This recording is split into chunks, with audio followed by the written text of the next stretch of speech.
સમાચાર મહેસાણામાંથી મહેસાણા અર્બન બેંકની ચૂંટણીનું આજે પરિણામ સામે આવશે। 8 બેઠકની પેટા ચૂંટણીનું આજે પરિણામ આવશે। મહેસાણા જીઆઈડીસી હોલ ખાતે મતગણતરી શરૂ।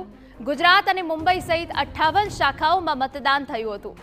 બેલેટ પેપરથી મતદાનના કારણે મતગણતરીમાં સમય લાગશે। સાંજ સુધી મતગણતરી પૂરી થઈને પરિણામ આવશે। મુંબઈની બોરીવલી બ્રાન્ચના મતદાનની મતપેટી પણ અહીં લવાઈ। સૌથી વધુ મતદાન ધાનેરામાં 68.09% થયું। સૌથી ઓછું ઉધનામાં 20.43% મતદાન થયું। વિકાસ અને વિશ્વાસ પેનલ વચ્ચે સીધી ટક્કર। 15,000 કરોડનું ટર્નઓવર ધરાવતી અર્બન બેંકમાં સત્તાનું રાજકારણ। મહેસાણાના પૂર્વ સાંસદ શારદાબેનના પુત્ર અને એપોલો ગ્રુપના ડાયરેક્ટર એવા આનંદ પટેલ વિશ્વાસ પેનલમાંથી ચૂંટણી લડી રહ્યા છે। તેઓ સરદારધામ તથા વિશ્વ ઉમિયાધામ, ગણપત યુનિવર્સિટી અને નાગલપુર કોલેજના ટ્રસ્ટી છે।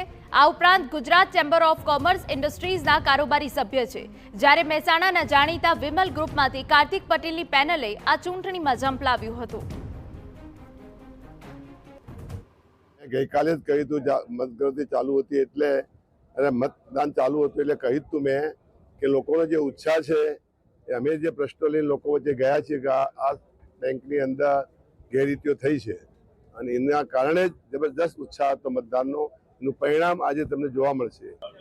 મતગણતરીની શરૂઆત થઈ ગઈ છે અને મને ભરોસો છે કે અમારી વિકાસ પેનલ અને કળશ આગળ નીકળશે અને વિશ્વાસ રૂંધાઈ જશે।